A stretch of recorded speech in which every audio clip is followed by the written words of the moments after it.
নমস্কাৰ আজি 8 ফেব্ৰুৱাৰী অসমৰ লগতে ভাৰতৰ বিভিন্ন প্ৰান্তৰ পৰা ৰাতিপুৱাৰ কেইবাটাও খবৰ আহি পৰিছে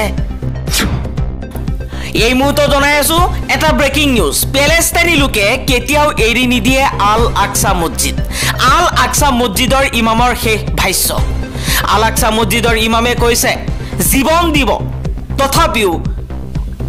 আল আকসা মছজিদ পেলেষ্টাইনীয়ে কেতিয়াও এৰি নিদিয়ে 10,000 কোটি টকা সামাজিক কামলৈ অনুদান উদ্যোগপতি গৌতম আদানীৰ কনিষ্ঠ পুত্ৰ জিত আদানীৰ বিবাহৰ উপলক্ষে এই অনুদান আগবঢ়াইছে দেশৰ স্বাস্থ্য শিক্ষা আৰু দক্ষতা বৃদ্ধিৰ বাবে এই অনুদান দিয়াৰ কথা ঘোষণা কৰিছে গৌতম আদানীয়ে মুছলমানক লৈ পুনৰ বিতৰ্কিত মন্তব্য কৰিছে বিতৰ্কিত লেখিকা শিখা শৰ্মাই কৈছে হিন্দুৱে কটা মাংস মুছলমানে নাখায় হাৰাম বুলি ঘিন কৰে গতিকে হিন্দুৱেও মুছলমানে ঢিঙিৰেপি হালাল কৰা মাংস খোৱা বন্ধ কৰক আজি ঘোষণা কৰা হ'ব দিল্লী বিধানসভা নিৰ্বাচনৰ ফলাফল কোনে দখল কৰিব দিল্লীৰ মজনত তাক লৈ এতিয়া প্ৰশ্নৰ সৃষ্টি হৈছে এফালে এক্সিট পোলসমূহে কৈছে যে আজি বিজেপিয়ে দখল কৰিব অৰবিন্দ কেজৰিৱালৰ ভেটি কোনে দখল কৰিব দিল্লীৰ মজনত পুৱা 8 বজাৰ লগে লগে আৰম্ভ হৈছে ইভিএমৰ ভোট গণনা আপক উফৰাই দিল্লী দখল কৰিব পাৰিবনে বিজেপিয়ে তাক লৈ প্ৰশ্নৰ সৃষ্টি হৈছে কোটি কোটি ইছলাম ধৰ্মাৱলম্বী লোকৰ বাবে ভাল খবৰ 2 মাৰ্চত প্ৰথমটো ৰোজা প্ৰকাশ পাইছে সেহেৰি আৰু ইফতাৰৰ সময় 31 মাৰ্চত দেশবাসীয়ে পালন কৰিব পাৰে ঈদ ভোটাৰ তালিকাৰ জালিয়াতি মহাৰাষ্ট্ৰত 5 মাহত বৃদ্ধি পাইছে 7 লাখ ভোটাৰ তালিকাৰ জালিয়াতিৰে শাসনলৈ আহিছে নেকি এনডিএ তাক লৈও এতিয়া প্ৰশ্নৰ সৃষ্টি কৰিছে কংগ্ৰেছে আমেৰিকাই আৰু 487 জন অবৈধ ভাৰতীয় অনুপ্ৰৱেশকাৰীক বিতাড়িত কৰিব দেশৰ পৰা শুকুৰবাৰে এই তথ্য প্ৰদান কৰিছে ভাৰতৰ বৈদেশিক সচিব বিক্ৰম মিস্ত্ৰীয়ে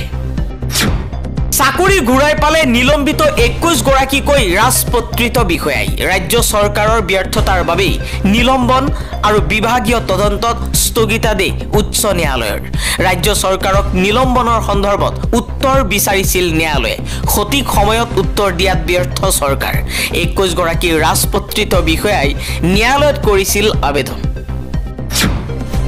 ৰেড হলেই নহয় মাৰ্গেৰিটাত মুক্ত খননেৰে চলিছে সিন্ডিকেট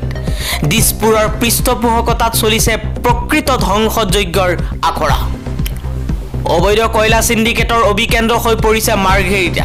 মাৰ্গেৰিটাৰ মাজেৰে চৰকাৰী বিভাগ ৰাজনৈতিক পৃষ্ঠপোষকতা আৰু আৰক্ষী প্ৰশাসনৰ সহযোগিতাত চলিছে হাজাৰ কোটি টকীয়া সিন্ডিকেট ৰাজ মাৰ্গেৰিটাৰ তাপং তিৰাপ পাহাৰপুৰ বনগুৰা মুলুং পাহাৰ লাল পাহাৰ ফায়াৰিং ৰেঞ্জ নামটুক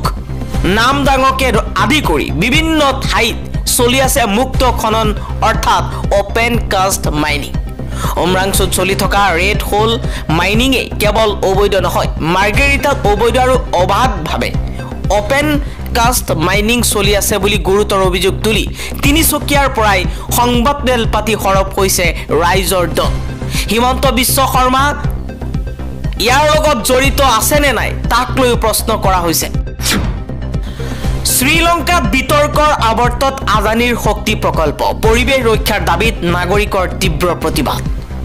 2024 চনৰ জানুৱাৰী মাহত শ্ৰীলংকা চৰকাৰে আদানী গ্ৰীণ এনাৰ্জি লিমিটেডৰ সৈতে হোৱা বিদ্যুৎ ক্ৰয় চুক্তি বাতিল কৰাৰ কথা ঘোষণা কৰিছিল যদিও বায়ু শক্তি প্ৰকল্পটো বাতিল কৰা হোৱা নাই বুলি স্পষ্ট কৰিছিল চুক্তিখন পুনৰীক্ষণৰ বাবে চৰকাৰে এখন কমিটি নিযুক্তি দিয়াৰ ফলত আদানীয়ে কোনো ধৰণৰ চুক্তি বাতিলৰ কথা অস্বীকাৰ কৰে আৰম্ভণিৰে পৰাই সমালোচনাৰ সন্মুখীন হোৱা বিতৰ্কিত প্ৰকল্পটো বাতিল কৰাৰ পূৰ্বে ৰাষ্ট্ৰপতি অনুৰা কুমাৰ দিশানায়কে দিয়া প্ৰতিশ্ৰুতিৰ বাবে এই বিষয়টোৱে দৃষ্টি আকৰ্ষণ কৰিছিল ভাৰতীয় নাগৰিকৰ সৈতে ডোনাল্ড ট্ৰাম্পে কৰা অমানৱীয় কাৰ্যৰ বিৰুদ্ধে তেজপুৰত কংগ্ৰেছৰ প্ৰতিবাদ প্ৰবাসী ভাৰতীয়সকলক অমানৱীয়ভাৱে বিতৰণ কৰাৰ বিৰুদ্ধে তেজপুৰ ৰাজীৱ ভৱনৰ পৰা জিলা আয়ুক্ত কাৰ্যালয়লৈ শোণিতপুৰ জিলা কংগ্ৰেছ কমিটিয়ে এক প্ৰতিবাদী কাৰ্যসূচী ৰূপায়ণ কৰিছে এই ক্ষেত্ৰত শতাধিক কংগ্ৰেছ কৰ্মীয়ে বিদেশত থকা ভাৰতীয়সকলক সুৰক্ষা প্ৰদান কৰিব নোৱাৰা নৰেন্দ্ৰ মোদী চৰকাৰক হাই বিদেশত থকা ভাৰতীয়সকলক সুৰক্ষা প্ৰদান কৰক, বিদেশত থকা ভাৰতীয়সকলৰ ওপৰত হোৱা অত্যাচাৰ সহ্য কৰা নহ'ব আদি ধ্বনি দি সমাদলকাৰী কংগ্ৰেছ কৰ্মীসকলে পৰিৱেশ উত্তাল কৰি তোলে। শোণিতপুৰ জিলাৰ কংগ্ৰেছৰ সভাপতি দাদুল বৰকাকতিৰ নেতৃত্বত ওলোৱা এই প্ৰতিবাদী সমাদলে শোণিতপুৰ জিলা আয়ুক্ত কাৰ্যালয়ৰ সন্মুখত পৰিস্থিতি উত্তাল কৰি তোলাৰ পাছত কাৰ্যবাহী দণ্ডাধীশে উল্লেখিত সমস্যা সন্দৰ্ভত চৰকাৰক অৱগত কৰাৰ আশ্বাস দিয়াত প্ৰতিবাদী সমাদল জিলা আয়ুক্ত কাৰ্যালয়ৰ পৰা উভতি যায়। নগাঁৱত আয়োজিত এডভান্টেজ অসম 2.0 কৰ্মশালাত মন্ত্ৰী কৃষ্ণেন্দু পাল। নগাঁও জিলা প্ৰশাসনৰ সৌজন্যত নগাঁও, মৰিগাঁও আৰু হোজাই জিলাৰ উদ্যোগ আৰু বাণিজ্য কেন্দ্ৰৰ উদ্যোগত নগাঁৱৰ জিলা পুথিভঁৰালৰ প্ৰেক্ষাগৃহত জিলাভিত্তিত এদিনীয়া এডভান্টেজ অসম 2.0 বিনিয়োগ আৰু আন্তঃগাঁথনি সন্মিলন 2025 কৰ্মশালা অনুষ্ঠিত হয়। উক্ত কৰ্মশালাখনি আৰম্ভণি কৰে নগাঁও জিলাৰ অভিভাৱক মন্ত্ৰী কৃষ্ণেন্দু পালে। জিলা আয়ুক্ত নৰেন্দ্ৰ কুমাৰ শাহে আদৰণি ভাষণ প্ৰদান কৰা কৰ্মশালাখনিত উদ্দেশ্যি ব্যাখ্যা কৰে জিলা উদ্যোগ আৰু বাণিজ্যিক কেন্দ্ৰ প্ৰধান পৰিচালক জয়ন্ত পাটোৱাৰীয়ে। মুখ্য অতিথি হিচাপে মন্ত্ৰীগৰাকীয়ে তেখেতৰ ভাষণত নগাঁও জিলাখনক মধ্য অসমৰ এখন শক্তিশালী উদ্যোগ কেন্দ্ৰ জিলা হিচাপে গঢ়ি তুলিবলৈ আহ্বান জনায়। অসমৰ সম্ভাৱনাসমূহক সম্পদলৈ ৰূপান্তৰ কৰি ৰাজ্যখনক দেশৰ এখন আগশাৰীৰ উন্নত ৰাজ্যত পৰিণত কৰাৰ বাবে অসম চৰকাৰে অহা 25 আৰু 26 ফেব্ৰুৱাৰীত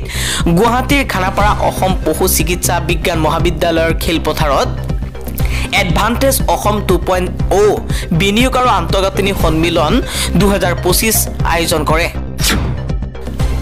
আজি ফলাফলৰ পূৰ্বে উদ্বিগ্ন হৈ পৰিছে কেজৰিৱাল। বিধায়কক 15 কোটিৰ টোপ দিয়াৰ অভিযোগ বিজেপিৰ বিৰুদ্ধে।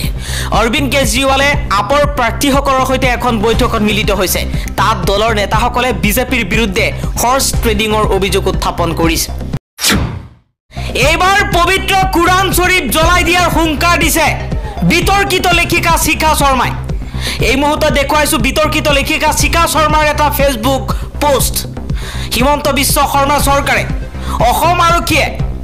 শিখা শৰ্মাৰ বিৰুদ্ধে কি ব্যৱস্থা গ্ৰহণ কৰে সেয়াও হ'ব লক্ষণীয়। শিখা শৰ্মাই কৈছে মজহবী আসমানী কিতাপ জ্বলাই দিব লাগে, কাৰণ আসমানী কিতাপে আতংকবাদ শিকায়। আসমানী কিতাপ হটাও বিশ্ব বাঁচাও বুলি মন্তব্য কৰিছে শিখা শৰ্মাই। আমেৰিকা ইজৰাইলক ৰঙা চকু দেখুৱাইছে ইৰানে। আমেৰিকা ইজৰাইলক ৰঙা চকু দেখুৱাই প্ৰথমখন ড্ৰোন বাহক যুদ্ধ জাহাজ মুকলি ইৰাণৰ। দুদিন পূৰ্বে এণ্টি-শ্বিপ ক্ৰুজ মিছাইলো পৰীক্ষা কৰিছিল ইৰাণে। ইয়াৰ উপৰিও ইৰাণে গোপনে নিৰ্মাণ কৰিছে পাৰমাণৱিক অস্ত্ৰ।